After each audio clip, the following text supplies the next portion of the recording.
Welcome everyone, Lizzie here from Nature Club. I'm just going to talk you through our tutorial for the Create project in this month's box, which is a Marama wall hanging or a moon phase wall hanging. So in your box for this activity, you've got your air dry clay, you've got your waxed cotton cord for tying the moons onto your stick. You've got a straw for punching holes to hang them with. You've got optional, we had this for seed bombs, but you can also use it for your moon hanging, a bio glitter. You will need a stick, so a nice straightish stick. And I'm going to show you a cool way to jazz up a stick. So here is one I've made earlier. The boys actually helped me cut out all these moons. So it's a very fun way to learn about the moon phases. And you may have also seen your moon phase chart in your box. And that's for tracking and learning to look up at the moon and to see how it's changing over its full cycle, which is a 29.5-day cycle. And we have these key phases. And as the moon gets bigger and moves towards a full moon, it's called waxing. So it's increasing, it's waxing. And as we go smaller and the full moon moves down towards a new moon, it's called a waning moon. So we've included on your chart some of those key moon phases that you can look out for. Okay, so we've got a crescent moon, a quarter, first quarter or third quarter, or a half moon. We've got a gibbous, which is a funny word, but a gibbous moon, and then a full moon and a new moon. So there's a couple of different ways. You don't have to make a moon hanging. You can make whatever kind of wall hanging or clay hanging you'd like. And I wanted to show you some examples. So I found some leaves outside and pressed the leaves into the clay instead of using a cutter to make the moon shapes. And I did some other pieces based on some leaves that I found. So you could hang some different leaf shapes or some cool square shapes. It doesn't have to be a moon, anything you like. Leaves, I rolled the leaf into the clay to create some veins so you can see the different textures of the leaves. And that's another thing you could hang from your stick. You could do stars, leaves, flowers, whatever you like. So for the moon, for your hanging piece, if you want to make it a little bit prettier or cooler looking, not necessarily prettier, but just different. Some of you may have received a peeler in one of your boxes when we did the paddle boat activity. And if you didn't, you can use your kitchen peeler. You can get a peeler from an op shop so that you don't mind blunting it. It's really a handy tool to have with your nature crafts, because any old stick from the garden, you can, when you peel, always peel away from your body. You can peel it, and what it does is just peels the bark right off the stick. This is just an optional step. Generally, I'd do this outside. And you start to see the different layers and colors of the bark as you go. So you can see there, it's got the darker piece light, and then the lighter. As we continue, it gets lighter. I quite like the mixed kind of look.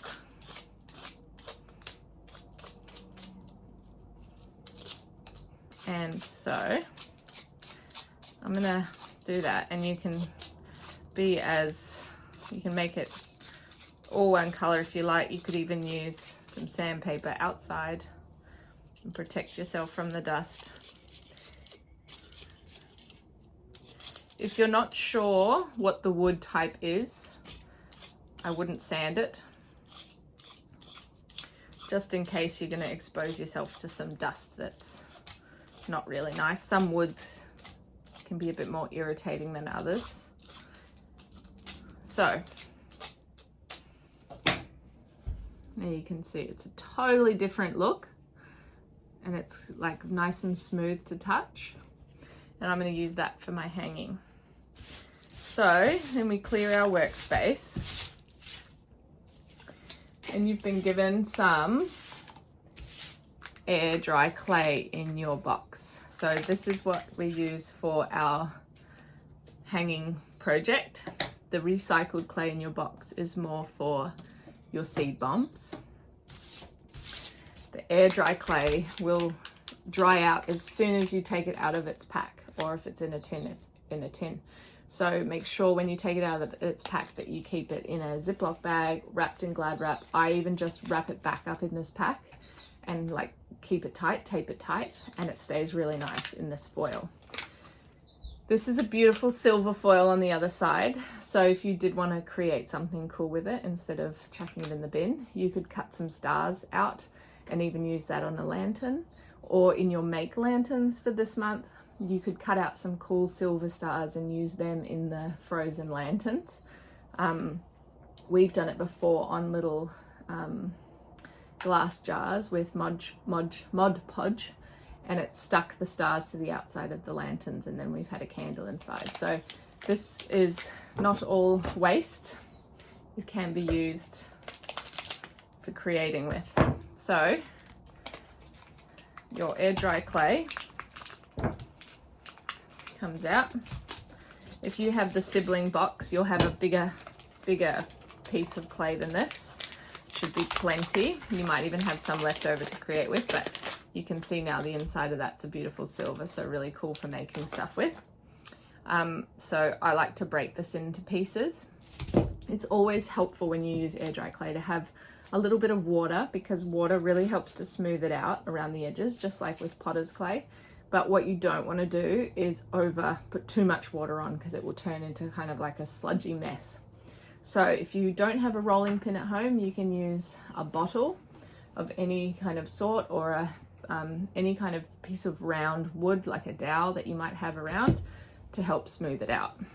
I have rolling pins, lots of them, for the life of me. Of course, when I need them, I can't find one anywhere. So I'm just going to use this glass jar. Rolling pin is a little bit easier. I'm going to mash out the clay. And this is the point where you could add a bit of texture if you wanted. So you could create, what could you find at home that maybe could create a moon texture? Something kind of rough and moon-like, maybe a rock or something, or a bark that's got that really cool rough moony texture. Or if you want to do a leaf at this point, you could roll your leaf into the top of the clay. So I'm going to make it not too thick. The thicker it is, the longer it will take to dry. Maybe about 1/2 centimeter thick, a little bit more. Okay, so nice flat piece. Then I'm actually going to use this was the little trick we did at home. I'm going to use my tin lid from your glitter to create a circle. I'm going to push down into the clay, and then when I pull that off, a perfect little circle shape comes out. You can also use the tin body, doesn't need to be the lid. And then my perfect circle is popped out. Then this point is when you can use a little bit of water or just smooth with your fingers around the edges if you want to make it smooth. Then what I also thought was the glitter might be a really fun way to decorate the moon. So if you wanted, for example, to do a crescent moon, you could take that circle shape and then you could just use your lid to press in a crescent moon shape like that. You could also do this with a butter knife to draw your own shapes. But I thought it was quite cool. Georgie actually came up with that idea to make the crescent moon shape. Like that. Then I might press some glitter into the top of my moon. So I'm going to sprinkle the glitter on.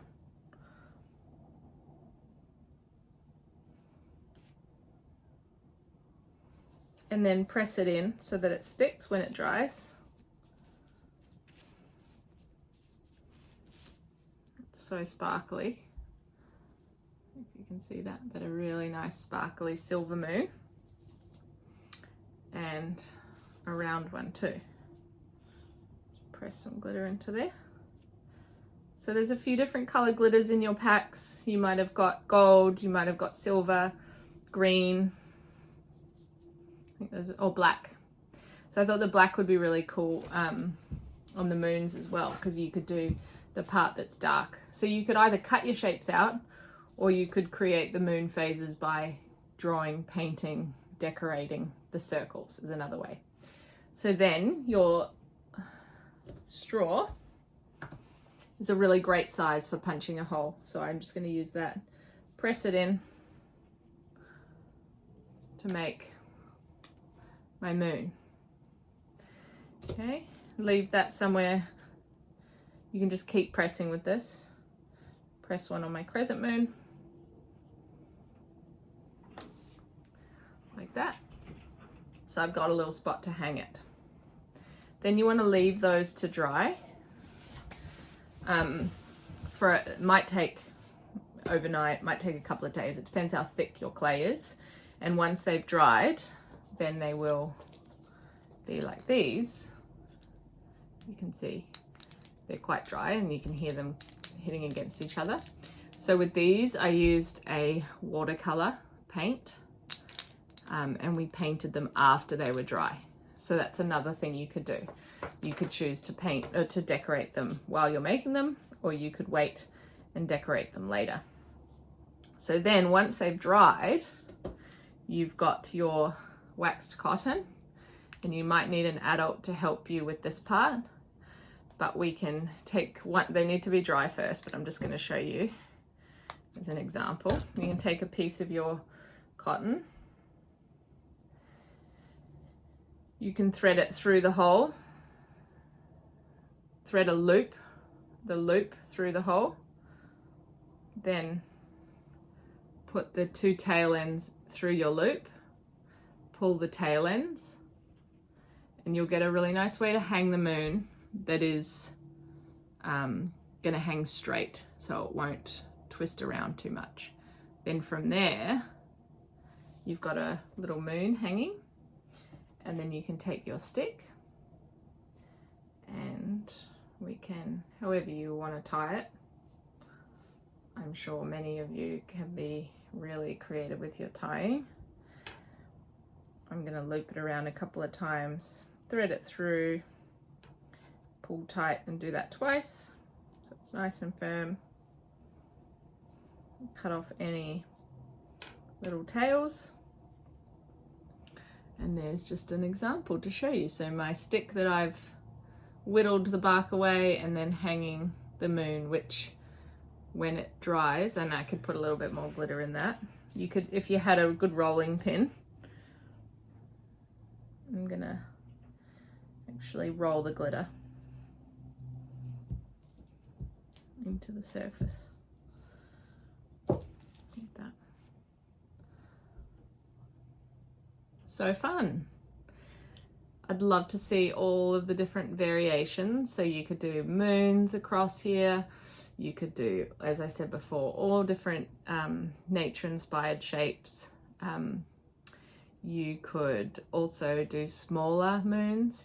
Find something else at home that's round, like the lid of a glue stick, you know, is a nice tiny moon. So you could do the same thing with smaller moons and make them little hangings. Lots of cool ways to create something that celebrates the moon, Marama, and I hope you love your moon phase chart as well. because that's a very cool way to learn about the different phases of the moon. And maybe as you're observing, you can start to see those shapes, those crescent shapes and half moon shapes and gibbous shapes. I'd love to see your creations. Let me know how you go. I hope you love this activity. We had a great time and spent hours making different moon shapes and lots of other clay creations. You should have a little bit left over depending on what you want to make. So I hope it is a fun activity for you. Enjoy.